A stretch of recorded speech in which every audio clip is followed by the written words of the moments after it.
Good day. Today we're going to talk about leadership. It doesn't matter if you're in a union, a management position, if you own a business, or an employee.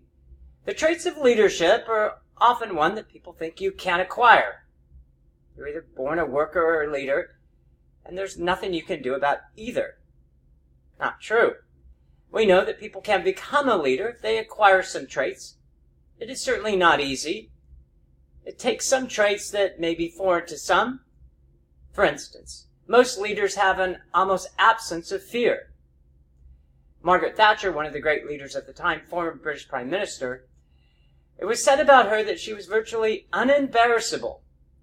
It's a pretty good trait. Of course, as long as you're doing the right thing, and most people believe that she did.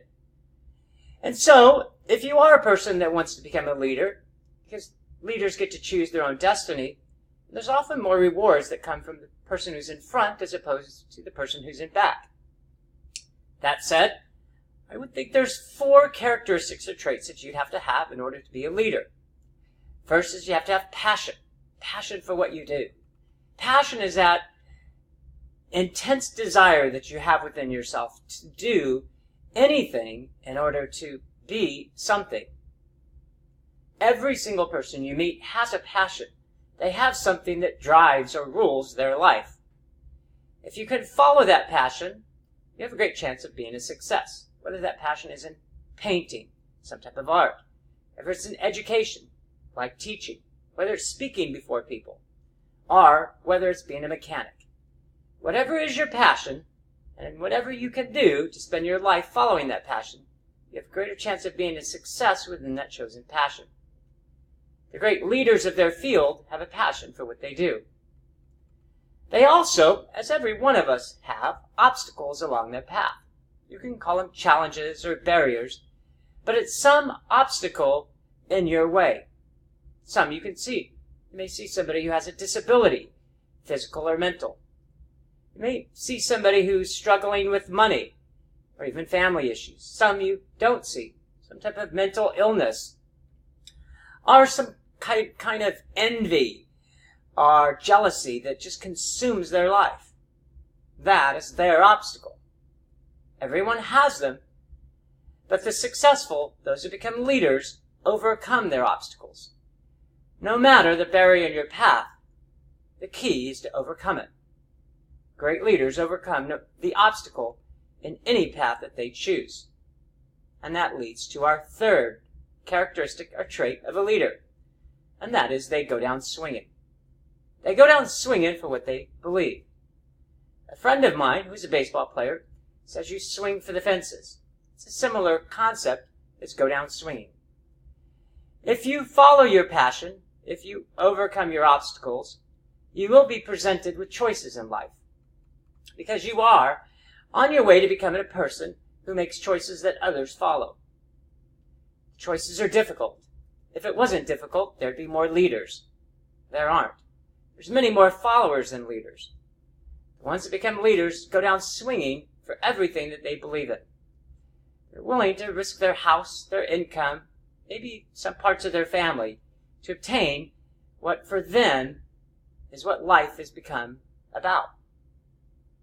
Certainly there are times on earth where you avoid these choices, but on the important things that matter, those things that are going to determine your destiny, you have to choose, and you have to choose right.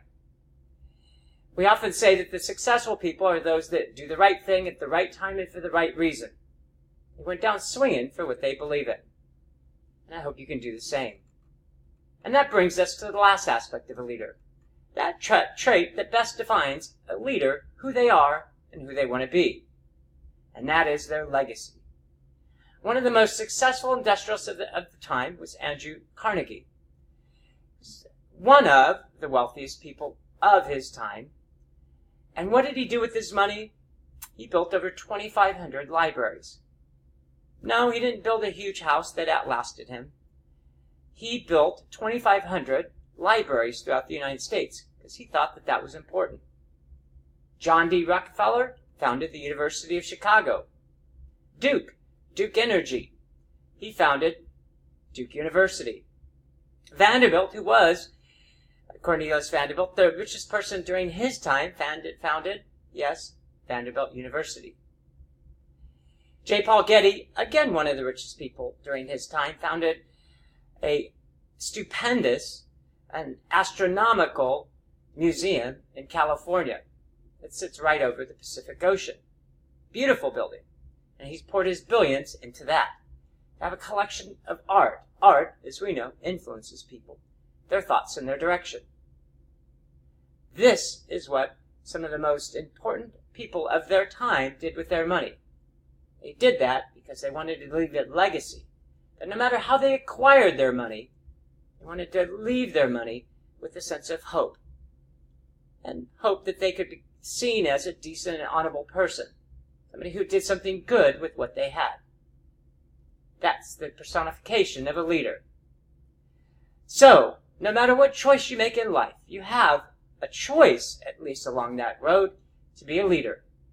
If you follow your passion, if you overcome the obstacles in your path, if you go down swinging for what you believe in, and if you leave a legacy of decency and honor, I hope that defines who you are or will be. Thank you.